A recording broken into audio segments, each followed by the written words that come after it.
Yo! Last episode, we took care of business in the Citadel, and now we get to the fun part of the game. Seeing what happened to City 17 after a pretty much nuclear explosion went off at the top of the Citadel. In the last episode, I waffled about how I like the aftermath of a story and how it is just as interesting as, well, any part of a main story. But I believe Half-Life 2 Episode 1 does it best. Not the part with the Citadel, but for this part right here, dog. Fighting through City 17 after this world's version of Chernobyl, 9/11, and any other catastrophe you can think of. It said a moviegoer brought something along the lines of a Molotov cocktail, shouted Flint and Steel, which is a line from the movie. So join me, you honkies, as we finally get out of City 17 after the snooze fest that was the first 2 chapters of this game. Nah, seriously, it damn near put me to sleep editing that.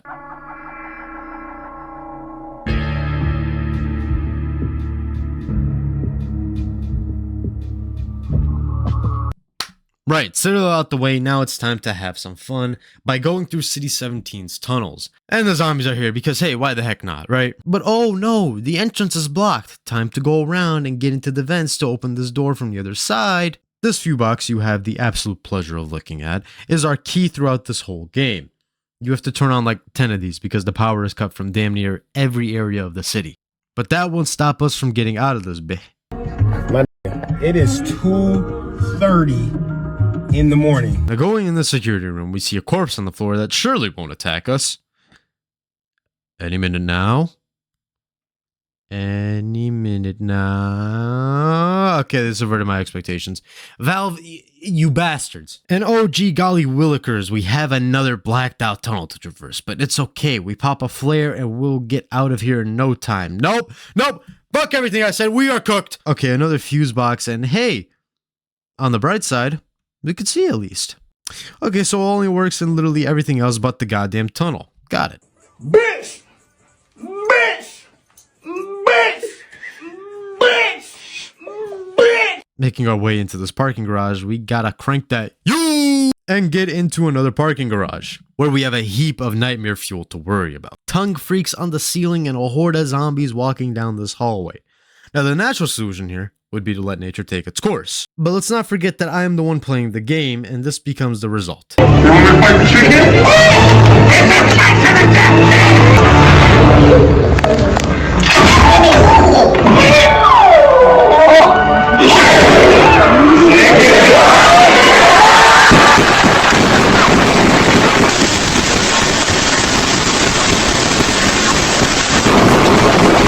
And we make our way to another goddamn parking garage that is infested with antlions. Because we were obviously missing something here, weren't we? Now you'll notice the giant pits on the ground that they seem to be crawling out of with this aura stench surrounding it. Well, this is a new feature and a very crucial one at that. Launch these car frames into the holes and seal them away in hell. Because without the testicle from the last game, we got no use for these little bastards. You can't park here. What? Jesus Christ! You can't park here. Now we gotta crank that again and make our way to this power room that is filled with what else? Zombies. But one room over is our exit ticket out of this, well, no other way to put it, Kai Cenat's basement. Actual elevator. I would have settled for stairs.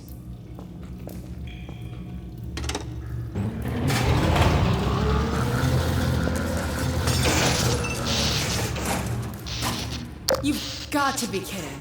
The power goes out, shocker, as we patiently wait for the elevator to take its time getting to it. But eventually it finally shows up and we can get the hell out of here and go back to the surface world to finally play the best part of the game. This is the part I've been hyping up. This is the reason you should play this game.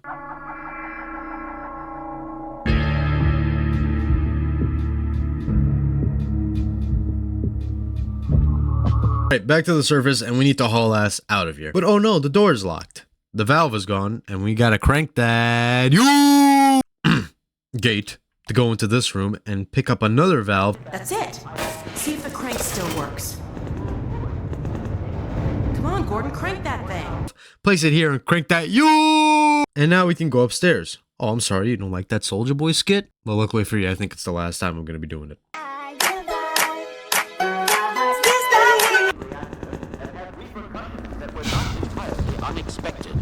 Although we hardly dared speak this hope ahead of time, Finally, fresh the air. destructive pulse Oh my forced a God. damper on the entire network Strider's of really Citadel tore the hell out of reactors. this place. Thus, for the time being, I believe that all Combine portals have failed completely, as well as all communications systems I've based never on that been happier to technology. see Dr. Kleiner.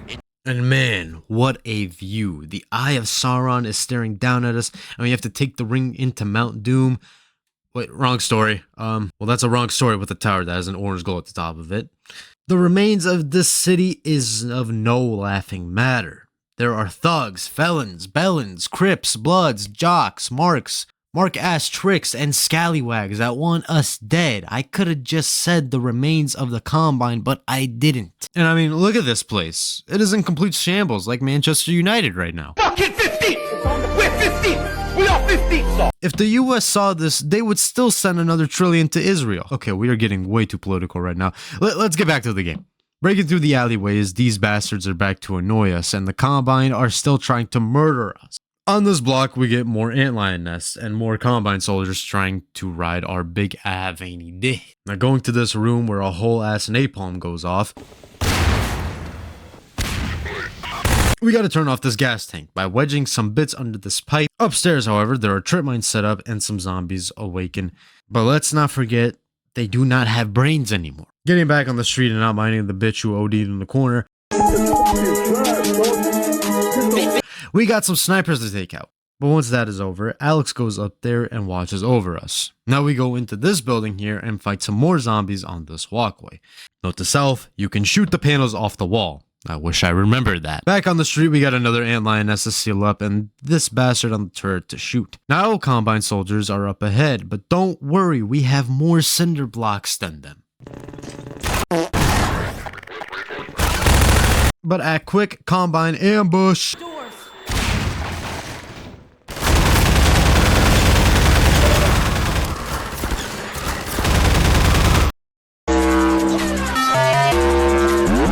Okay, that was not that bad. Back on the streets again, we got an antlion brute to fight. It's nice to see the Combine help us here, because we all know hate is what really unites the world. But another locked door stands in our way. Watch the danger close and get in the vent. Oh, back so soon? Ha ha ha, Alex, you're fucking hilarious. I just busted my shit in this vent, but no, you keep laughing. Still smash though. Your half! There is no your half! There is only my all of it, do you understand? Okay, what the hell is this? Yes, someone set up a goddamn death trap here, but it's fine.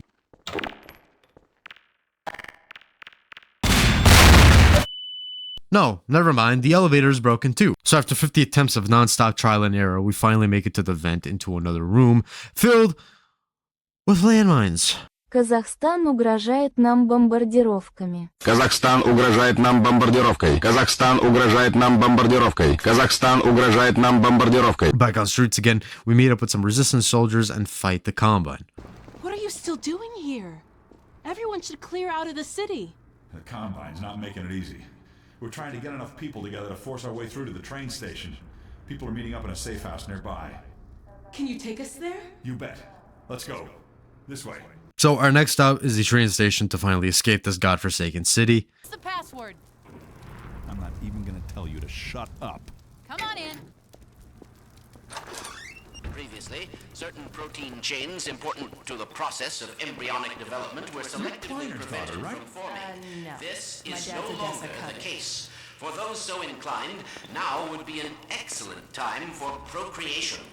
Which is to say, in layman's terms, Is Dr. Kleiner really telling everyone to your part for the revival of the get busy? Nah, Dr. Kleiner a freak, yo. But I mean, you did hear him, Alex. The field is down. So, I think we got 10 minutes to spare. Honestly, less. I don't even need that much time. Now in this apartment complex, we see a poster of this bitch and more zombies in our way. By getting to the top level, we see our best pal, Barney. Alex? I don't believe it. How the hell did you get out of the Citadel? We're not exactly sure.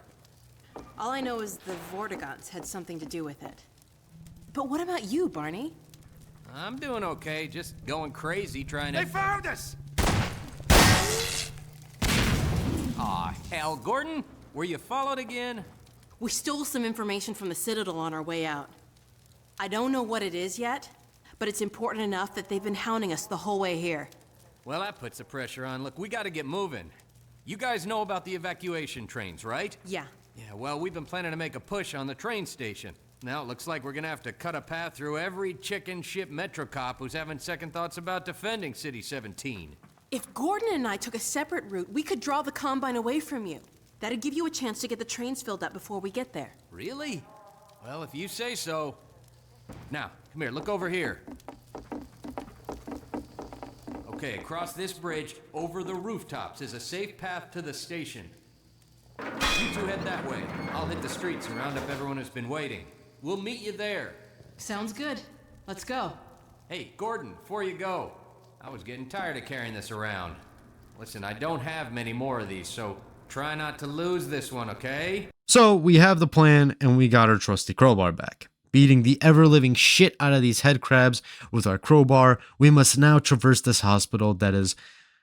Well, I mean, you're looking at it. It's been turned into a last stand for the Combine soldiers and is infested with zombies.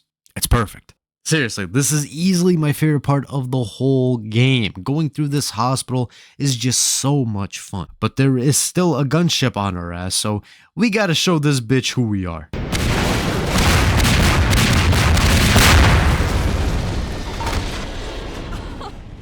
Wow! I mean, holy...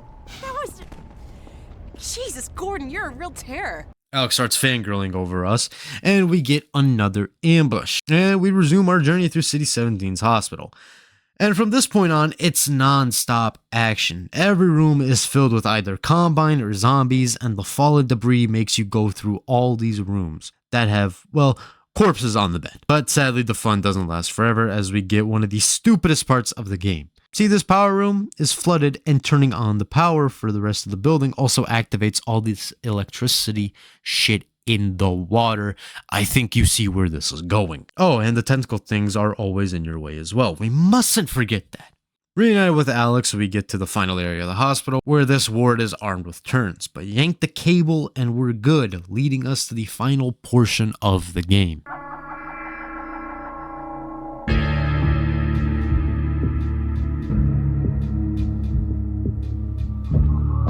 Alright, City 17 is pretty much evacuated. Just a few civilians and resistance members are left to help. So we gotta help them get out, and what is one of the most tedious things you will ever do in a Half-Life game. Escort these people. Again, and again, and again. Oh, and again. I'm not knocking it. It makes sense lore-wise, but... I mean, why do we have to do it in separate groups? Why can't it just be one whole group? I feel like we'd avoid a lot more danger doing that. I'm sorry, Mom. You raised a good boy, but I had no choice.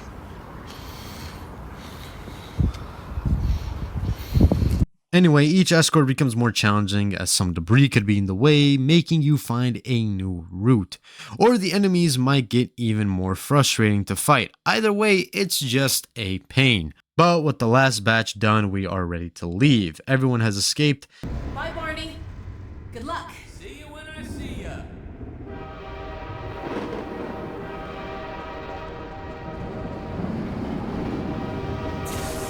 Now it's just me and Alex left to hold off the Combine forces. Alex goes and starts to train as we fight everything the Combine has left in City 17. Oh, for the love of everything Gordon Freeman has saved. What the hell are you doing here?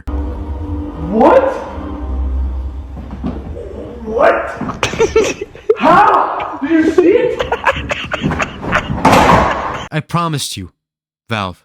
We did not want to fight this monstrosity again. I really do promise you.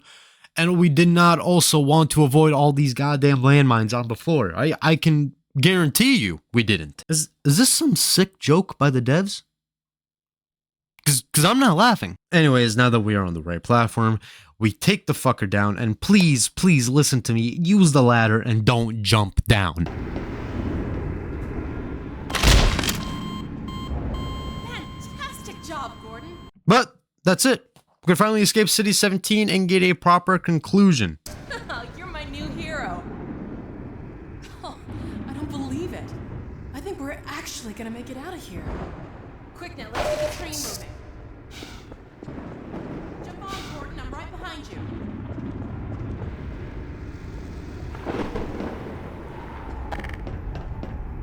Here we go. We did it, Gordon.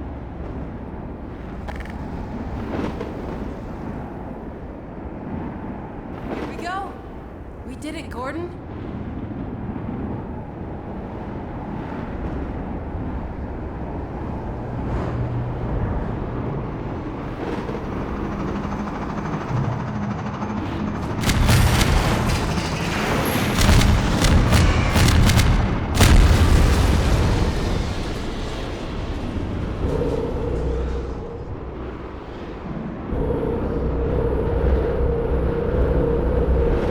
Oh my god, the transmission's going out.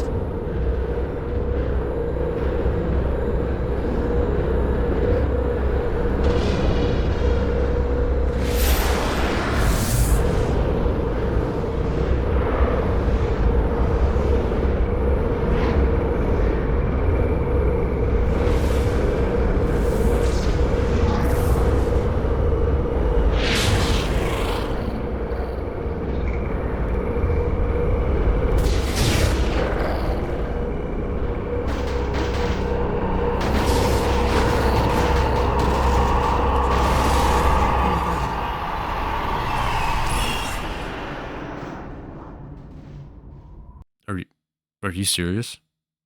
Another cliffhanger ending? Oh my god. Oh my god. Oh my god, I'm about to break something. Well, that was Half-Life 2 Episode 1, and well, yes, the game can be beaten in under 2 hours if you know what you're doing, but the game exists as a sort of bridge from Half-Life 2 to Half-Life 2 Episode 2. This really shows what I was talking about. Even after Wallace Breen's death and the Citadel explosion, there are still ops that want us dead, and unfortunately for us, we don't got a shiesty to carry around. There is still fighting that needs to be done, and there are still people to save. And I feel like this game does it best, without a doubt. We see what remains of City 17, and yes, there are still a few buildings standing, but I mean, look at it.